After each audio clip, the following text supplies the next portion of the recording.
Hi everyone, it's Sunday and the mdlove podcast is back with another episode. I believe this is the fifth day in a row where I'm recording an episode. I never thought I will ever do that, but I gotta say I'm very curious about this documentary, Loving Neverland, and I always want to know what's next. So I'm recording and sharing my thoughts with you. Thank you guys for listening and be here, and I can't wait for your comments and your likes, and I hope you share it with your friends on social media. um okay, so last time we stopped at when MJ kind of shared his experience of what he went through when they took the pictures of him, of his body. um it is very hard to watch. This whole thing is very hard to watch, but as I said many times before, it is very important to know his side of the story and exactly what happened, because there are details here that no one will share with us but the fans. Definitely not the media, because they have a different story they want to tell us. um but anyway, we will continue from where we stopped yesterday. There's only a few more minutes of this part of part one. And then later, let's see if we'll have time, we will move on to part two. If not, then we'll do it in tomorrow's episode. So let's continue and see what happens next. 5 search warrants were issued to carry out searches on Jackson's properties. Vigorous searching led to no incriminating evidence. The authorities interviewed around 40 to 60 children and their parents who had ever spent time with Jackson or at his Neverland ranch. All were defensive of Jackson, and no one corroborated Jordan's story. Later, Evan's lawyer, Barry Rothman, stepped back from representing the Chandlers. You see, even that corrupt lawyer realized that, they can't win with a lie. As corrupt as he was, I would like to believe that maybe at first he believed that evil Chandler, and he really wanted to go after Michael because, it's Michael Jackson, and his name means money. But then I think at some point he realized that you can't win with a lie. So he was evil but smart. I don't know exactly why he decided to stop representing him, but I'm going to guess that it's because of that. Okay, let's continue. After Jackson filed for extortion charges against him and Evan Chandler. Oh, okay, so Michael filed a lawsuit against him and even Chandler, claiming they were extorting him. So yeah, I guess he's not that brave. So yeah, it is important. You see, this is a detail that the media never told us. Michael did fight, or at least tried to fight this. Okay, that is a detail I didn't know. Michael did try to fight this. I wonder why he decided to listen to the advisors and then later paid. I mean, I know why. I mean, what he told us is that they told him it's going to take 7 years, which I said last time. I think that's not true. It wouldn't have taken this long. But yeah, okay, this is a detail that is very important to know. He did try to fight this. Okay, let's move on. Chandlers hired another attorney, Gloria Allred, but a couple of days later they fired her. Do you remember in the 2005 trial when someone asked MJ about Gloria Allred, and he didn't remember who she was, and they told they told him who she is, and then she was just, she can go to hell or something like this.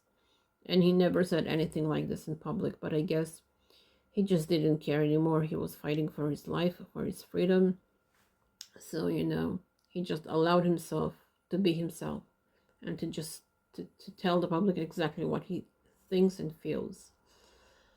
So she was there from 93. She was also there in the 2005 case. Wow. So there were people who just couldn't let go. Wow. This is insane. Okay, let's continue. Replaced her with a civil attorney, Larry Feldman, since she wanted to pursue criminal charges first.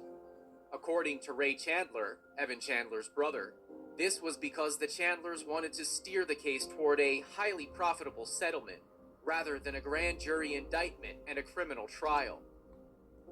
Evan and David Schwartz later had an argument about the settlement money that they had not even received yet. Schwartz demanded $4 million, while the Chandlers did not want to include him in Jordan's complaint. Wow, okay. This is another detail that I didn't know, or, I didn't remember from last time. So this David Schwartz, even though he made those recordings that shows us who evil Chandler really is and how he thinks, he was not on MJ's side. He wanted money too. So he wasn't such a saint, I thought he was one of the good guys for, because of those recordings, but guess I was wrong. Wow. Okay. So let's continue. In the heat of this verbal battle, Evan sprang from his seat and slapped Dave in the face. Several of the lawyers stepped between the two and separated them. Wow. So you see what happens when people fight for money? They went into a physical fight. Like, see, those are two violent people. Wow. Okay. This is very, very interesting. See, evil people. Jesus. Okay. Let's continue. I don't know why I'm shocked every time. Like, well, maybe because I thought this Schwartz person was actually like the nice guy in the story, but I guess he wasn't. Okay. Let's move on. Chandlers then filed a $30 million civil lawsuit against Jackson, accusing him of sexual battery, seduction, willful misconduct, intentional infliction of emotional distress, fraud, and negligence. The civil suit was settled out of court, which was publicized by the media and tabloids as hush money. Hush money. So the media automatically took Chandler's side, not knowing anything, without any proof that his story is true. They just thought that, if he is fighting Michael Jackson, who, the most popular man in the world, then he must be a brave man, and he wouldn't do it just for the money. And yeah, I mean, let's face it, for them to take Chandler's side and then create nasty headlines from it, they made a huge profit as well. So at the end, it's all about money.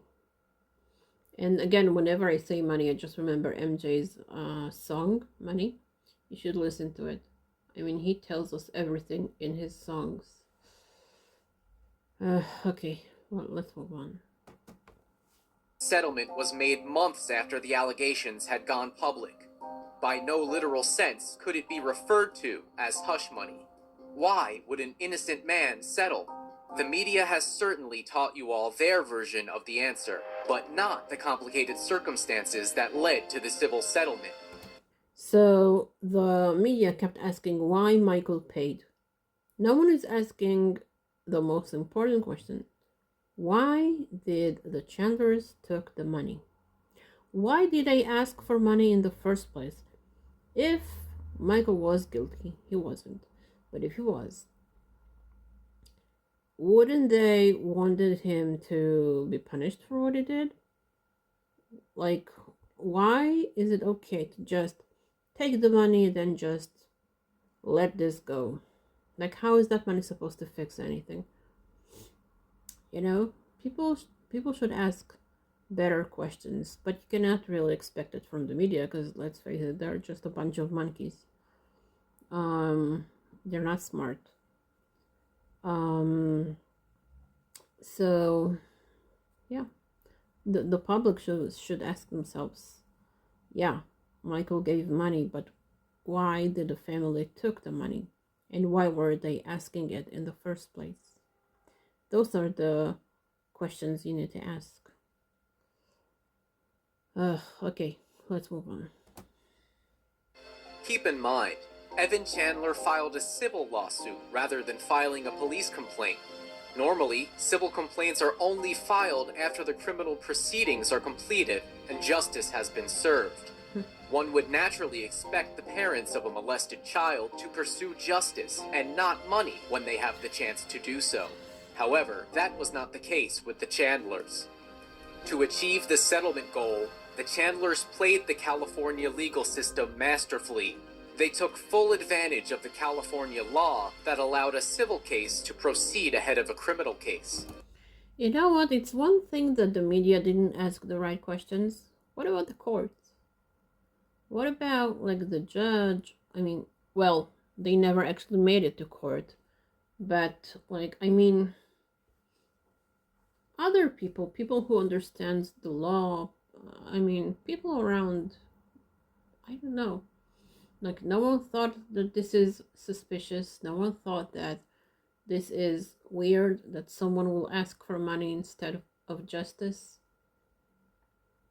Like, but then again, what could they have done? I mean, once they decided to settle, yeah, okay, I don't know. I mean, this whole story is just, there's so many questions, so many questions. Let's move on. There are many precedents where civil proceedings have been frozen to allow the criminal trial ahead, preserving a defendant's right to a fair criminal trial and preventing that right from being violated. However, in Jackson's case, all such attempts by Jackson's lawyers to stay the civil proceeding were dismissed by the judge. Why, though? Look, why would the judge have something against this story? That's weird. That's very weird. I don't know. I have too many questions. Who in the world was going to answer? I don't know. Well, you know what? Maybe there are answers. In the next... I don't know. I mean, let's move on and see. The assistant of Barry Rothman, who represented the Chandlers, revealed in detail what went on behind closed doors between Rothman and the Chandlers. And he was behind closed doors with my attorney, the Jordy Chandler was.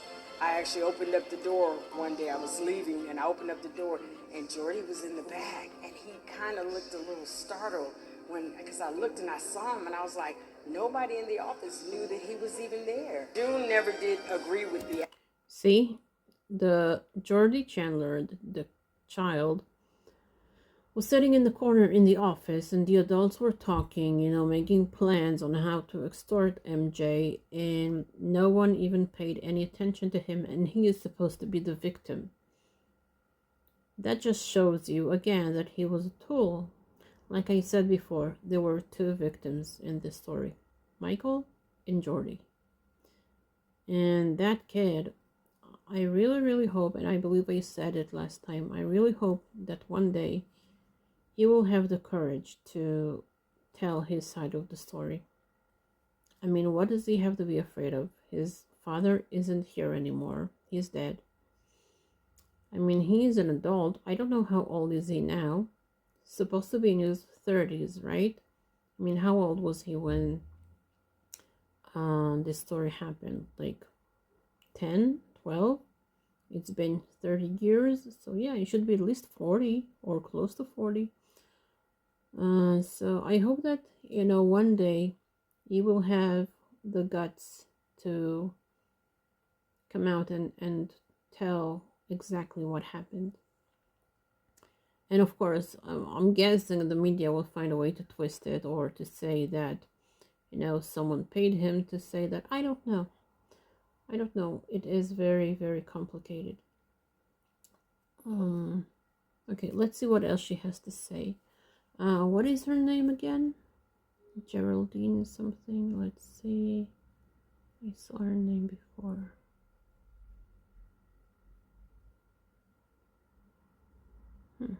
No, I don't see it. I think her name is Geraldine. Okay, let's move on. The allegation. But after the allegation hit, they were meeting in my attorney, David Schwartz, June Chandler, Evan Chandler, and my attorney. They were all meeting behind closed doors in my attorney's office. And what was June doing there, the mother? I mean, if this is true and she was in a relationship with MJ, you know, he gave her jewelries, he planned on adopting both of her children. What is she doing there? Was she blinded by the money as well? Probably. Like, to be there with Evan Chandler. Yeah, now I understand the pressure on the kid. Both of his parents are now going to the lawyer and trying to get money. And what could the kid do? Poor kid. Really. Unbelievable. What a traumatic event. And I heard Evan blurt out, he says, my ass is in danger of going to prison right here. Inside the law office, the only thing they were asking for... I wish he would have gone to prison for what he did. I mean, trying to ruin a man's life like that. My goodness. I mean, liars. I mean, now we have Robson, Safe Check, whatever. I really wish. Oh, by the way, did you see that headline where Egghead, also known as Dan Reed, is saying that he is hoping for a dramatic ending? Well, you know what will be a great dramatic ending? When all three of them actually, will go to prison. That will be a great dramatic ending. I would love to see that. That's the ending that we should have. That is what I'm going to call justice. When they're going to go to prison for lying and bothering the courts with their lame story and just harassing the Jacksons, they should go to prison just for that. Just for that. Okay, let's move on. What was money? Where's this money? How much? They were sending Discovery in, and the Discovery was only trying to find his money. They will be destroyed forever. They will be destroyed. June is going to lose Jordy. She will have no right to ever see him again. Yeah. Okay, this is something that I don't understand. If he wants to destroy June as well, his ex-wife, then why are they both together at the lawyer's office? If she's the enemy, why are they together with Jordy at the lawyer's office? That's a bit strange to me. I don't know. That's a fact, Dave. That's what's... Does that help? Your career will be over. Does that help Jordy? Michael's career will be over. And does that help Jordy? It's irrelevant to me. Did you hear that? Did you hear that part? Schwartz is trying to ask him about the kid, right? Because he apparently started this because of Jordy, right? So he asks him, and does that help Jordy? And what does he say? It's irrelevant to me. Who says that on their own child? And who says that on a child that you claim was molested? Do you understand who we are dealing with? Do you understand how big of a monster he is? Did the media showed you that tape? Did the media played you that tape? No, and they never will. That's why you need to follow fans who knows what really happened, who has details that the media will never share with you. There is more to this story than those superficial headlines that you see about Michael from the media. Okay? Okay, let's move on. Does this sound like a father who's concerned about his son? Or more of an extortionist who wants to avenge for his hurt ego? Chandler and his attorney Larry Feldman did everything in their power to scrape off any possibility of having the criminal case go ahead of the civil trial.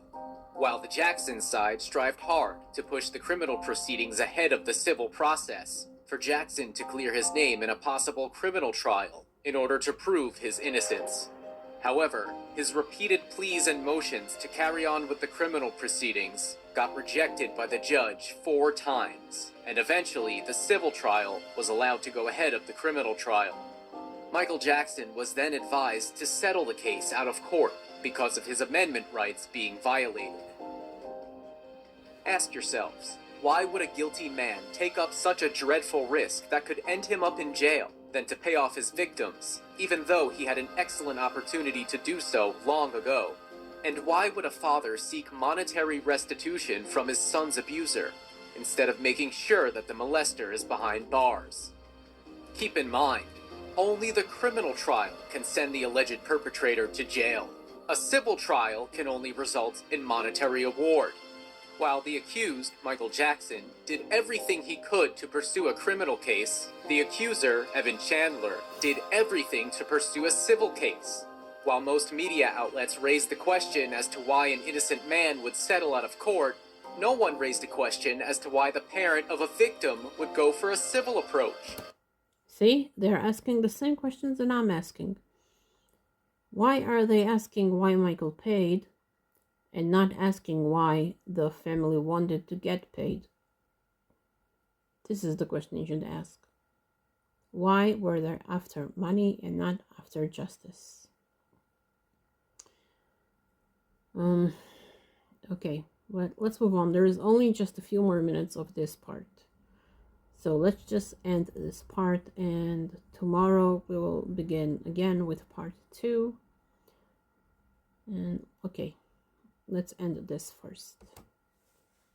And not send the perpetrator to jail for traumatizing his child. Think about it yourself. And Michael molested your son. Would you ask for money? See, this is Katherine Jackson, MJ's mother. She's asking the right question. If someone has molested your child, would you be satisfied with money? Or would you want this person to pay for what they did to your child? I mean, no one asked that, not the media anyway. Would you? No, you wouldn't ask. If Michael molested your child, you wouldn't ask for money. What you would do, the first thing a man would do is beat the heck out of him and then call the cops. Do you think a father would accept This is Janet. money, that would make it okay, that would make everything all right? I mean, it doesn't make any sense. I know that if that were my son, I'm sorry. I don't care if you gave me $1 billion. I want to see you either behind bars or dead for the rest of your life for doing that to my son or my daughter. It's crazy. The guy was after money is what he wanted. The case was settled out of court with proper legal documents. So how can that be termed as hush money if the settlement was known to everyone? Jackson did Exactly, great question. How is this called hush money when everyone knew about this, including the media who loved to tell the world about it? It's not hush money.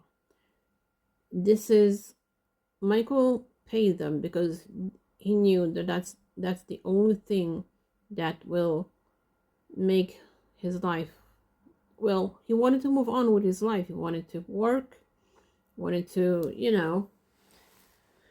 so he just basically said, okay, take the money and leave me alone. Let me move on with my life. And that's all that was, But let's see what else they have to say. everything he could to get justice. How can it be the silencing of victims when it was done under jurisdiction? In fact, it was the Chandlers who wanted to be silenced by Jackson. It is important to emphasize that it was the Chandler family who demanded a settlement from the very beginning.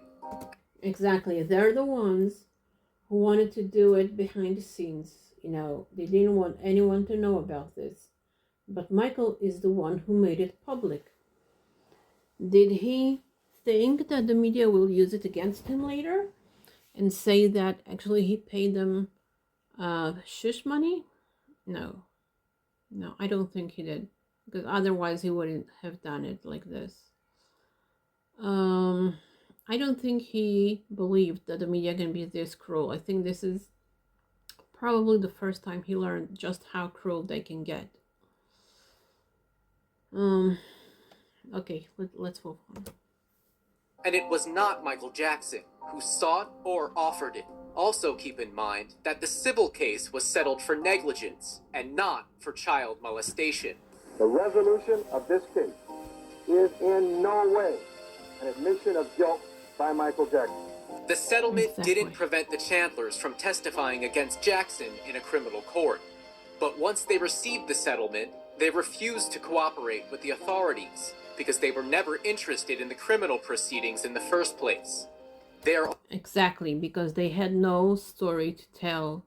And if someone would sit down with them and investigate it and, ask for details, and they would hear how again and again evil Chandler kept asking things from Michael, and when he didn't get what he wanted, he decided to revenge.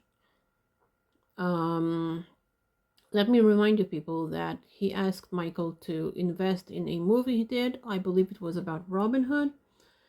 And when Michael said no, again, because advisors told him not to, I don't know what was the reason, but they said no, and I guess at the end he said no. He decided to get that money from him in different ways by destroying him. He will get money and he will get revenge. And that was the story. When he didn't get what he wanted in one way, he got it in another way. Okay, let's go. I mean, this whole story is just making me mad, really. Only focus was money from the very beginning. The criminal case still went to court, in which 2 grand juries convened by the local DA Tom Sneddon didn't find any evidence to even indict Jackson. Moreover, Jordan, in 1994, at the age of 14, sought legal emancipation from his parents and didn't speak to them for over a decade. And when the prosecution sought to get Jordan subpoenaed to testify, he threatened investigators that he would legally fight any attempt to do so. And years later, in 2005, Jordan obtained a temporary restraining order against his own father when Evan Chandler struck his own son on the head from behind with a 12.5-pound weight. And Whoa, that I didn't know. There was a physical fight and the father hit him. So he had a restraining order against his own father. Wow. Okay, that's another very important detail. Like, this guy is a monster. It's not a surprise, but he's just someone who's gonna use anyone and everyone for his own gain, including his own child. And he's a violent man. So yeah, my goodness. then sprayed his eyes with mace or pepper spray and What? tried to choke him. A judge Oh my found God. that the weight could have caused serious bodily injury or even death. Later, Evan Chandler sued his own son in order to get a hold of the settlement money that was put in a trust in Jordan's name. Wow. I mean, dude, that makes me think, if he did get away with it and maybe he did try to kill his own child, where would his money go? Would the money go to the father? Probably. Maybe that's what happened. Maybe he tried to kill him to get to the money. I mean, this happened in 2005 and he got this money in 93 or 94. No, 93 I think that was. I mean, he waited a long time for that money. And wow, this is insane. This is absolutely insane. And then people think that he committed suicide because he felt guilty because of all of the stories. Like, are you kidding me? Do you really think that he is capable of feeling guilty about anything? That guy is in total insane. Okay, wow. I mean, I keep saying wow because this story just gets I don't even have a word for it. I don't have a word for what's going on. This is insane, absolutely insane. Okay. This wasn't it. There was a never-ending chain of civil disputes between them, as they ended up suing each other in numerous cases. Evan Chandler again sued Jackson in order to cover the sum of $68,000, which he owed to his ex-wife June under child support. Evan then filed a complaint against David Schwartz and June Chandler for invasion of his privacy. Schwartz countersued Chandler in a cross-complaint. Lisa Marie Presley, too, was dragged by Chandler amidst the disputes. Evan didn't even spare his own son and sued him to get a hold of the settlement money. Like, do you understand who we are dealing with? He would use anyone, sue anyone, because that's exactly what a narcissist is. They are always looking for chaos. They are looking to be like in the center of everything. Everything is everyone's fault. Like, they're always looking for drama. And wow, look what he's doing. How many people he sued, and how many times he sued his own son. It's like he made it a hobby for himself to just sue people and ask for money and whatever. I don't know. Did he thought that the court is like his stage and he would just perform there and he had an audience? Like, what is that? How insane is this guy? May he rest in pieces. Like, that guy is like insane, absolute insane. I mean, really, at this point, the only person I feel bad about is Jordy. My goodness. I mean, basically both of his parents are screwed up, and the stepfather as well, apparently. He had a chance to have Michael as his new dad, but of course his biological dad had to ruin it. This is just insane. What an insane story. And this is, again, details that the mainstream media will never tell you about. Never. So I guess, those legal battles when he decided to sue Lisa Marie, that was also like another stressful thing that happened in their marriage. I mean, it added more stress to the marriage, and then people wonder why they were married for less than 2 years. A lot was happening. A lot was happening behind the scenes that we don't know about. We always get like the very superficial side of every story. So yeah, that's why documentaries like this are very important. You get details that you will never hear anywhere else. Okay, let's continue. Quite evident that the family of the Chandlers was a dysfunctional one, with all the adults just hankering after money. A dysfunctional family, does that remind you of someone? What was their name? The ones from the Arvizos there. I can't believe I forgot their name for a second. The Arvizos are again a dysfunctional family, and somehow those dysfunctional families are finding their way into MJ's lives. Because, they need help, and Michael loves to help, and then he gets himself in trouble. I don't know, like,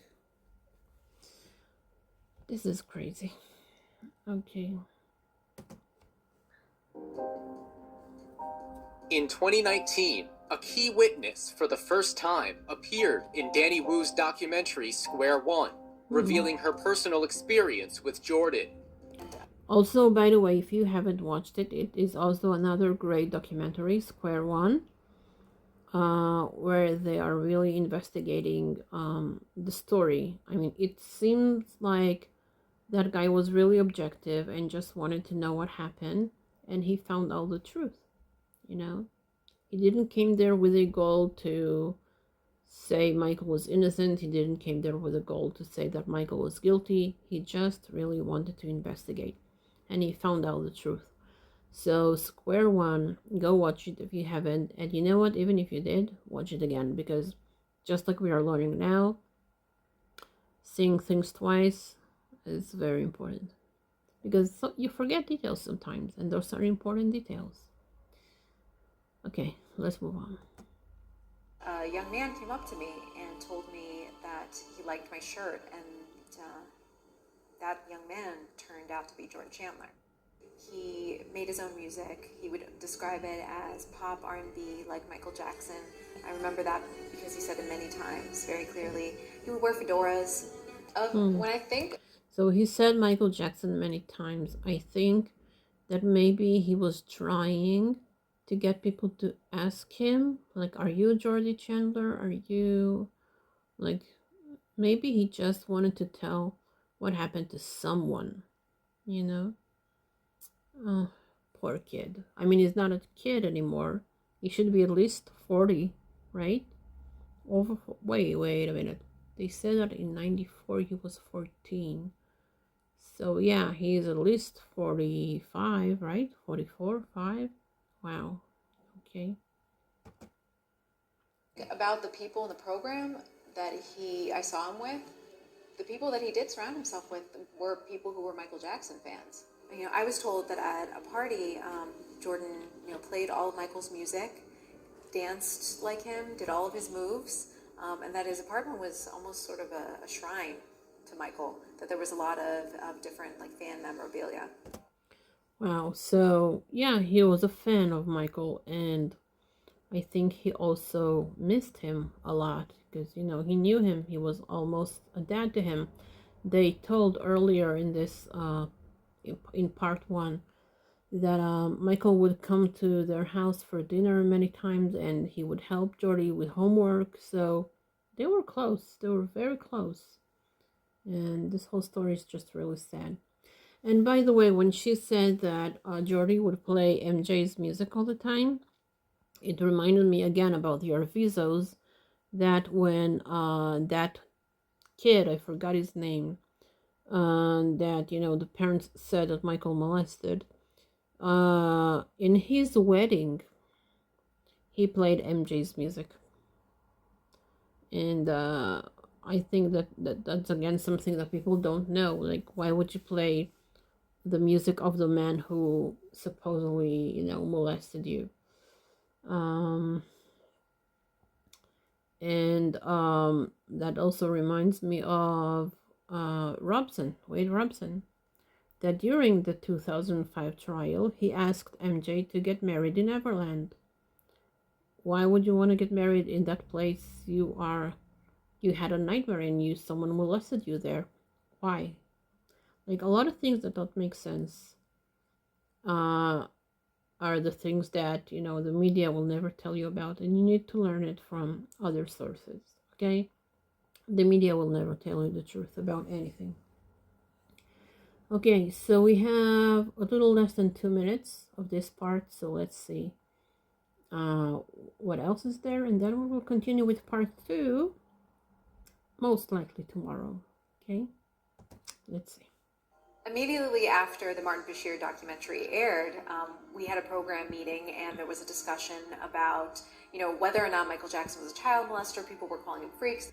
During that conversation, Jordan Chandler chimed in and said that he too believed that Michael Jackson wasn't capable of the things he was being accused of. And he said that voluntarily, and he said it without my prompting, and he wasn't asked. And, Wow, you see, he defended him.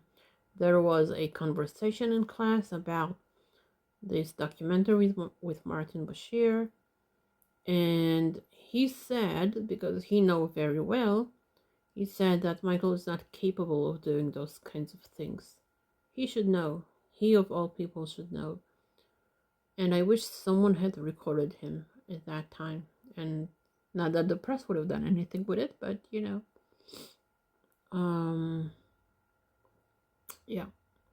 Again, I wish that he had the courage today in his 40s to just come out and tell the world his side of the story, so that at least we'll have him telling us that nothing happened back then in 93. Okay, let's end this. Throughout the semester, there were different occasions like that where he would, again, sort of reaffirm things that I said in defense of Michael Jackson. It was shocking that he would speak up, and it really affirmed my belief that Michael was innocent. And, you know, given things that Jordan had said separately, having nothing to do with Michael Jackson, about his home life, you know, it affirmed my belief that he was a victim of his parents' greed and that he was forced to say certain things. Exactly. He was forced to say those things. Poor kid. Absolutely poor kid. The father of a boy who back in the early 1990s, in a highly publicized case you probably remember, accused Michael Jackson of molesting him. Well, that father committed suicide in Jersey City. Evan's end was a tragic one. He was found dead in his apartment as he had shot himself, committing... By the way, I just remembered he is a dentist, right? It is known that dentists are suffering from depression, and a lot of them are committing suicide. I don't know why that is, but it happens to dentists. So whatever happened there, whatever his reason was to do that, first of all, good riddance. And you know what? It has nothing to do with that case. Okay? Nothing. I think that he was either in financial trouble, he either discovered he was sick, or he just couldn't face the fact that he's aging. I don't know, but it had nothing to do with the 93 case. Nothing, in my opinion. Again, it's just my opinion. Well, what I'm sure of is that he definitely never felt guilty about anything. We just heard what he is capable of. It's one thing to be greedy and try to sue MJ for his money, but then you go and you sue your son so many times, and you sue so many people, and you try to get money in all kinds of ways, and you know, he never had peace. He could never find peace within himself. Therefore, no one around him will have peace. Just like I said, a narcissist. Okay, we have just a few more seconds. Let's see what I have to say. Suicide 4 months after Jackson's death.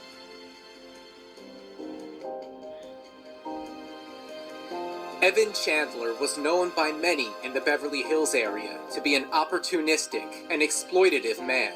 Unfortunately, Michael Jackson found out too late after Evan had already set his extortion scheme in motion. Exactly. So, wow, part 1 was very, very interesting. So this is how the 93 case ended, with evil Chandler just taking his own life. And yeah, I hope that at least Jordy found peace.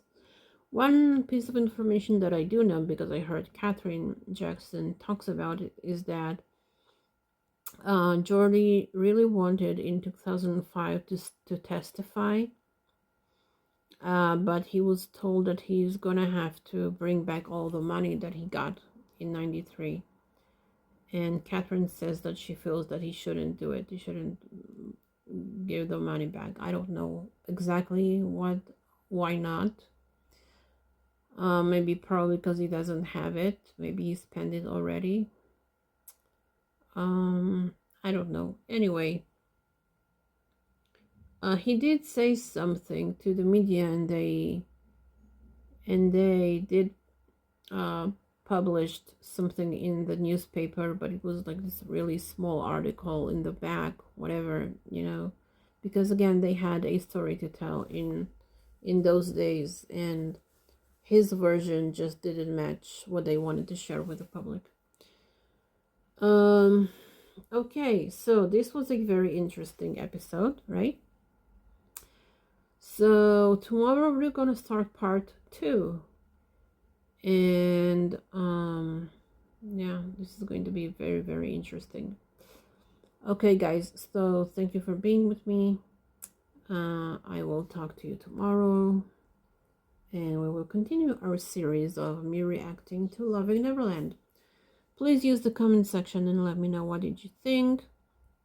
Is there maybe a detail in the story that they didn't mention that you know, or that you feel that is important to talk about? Please let me know.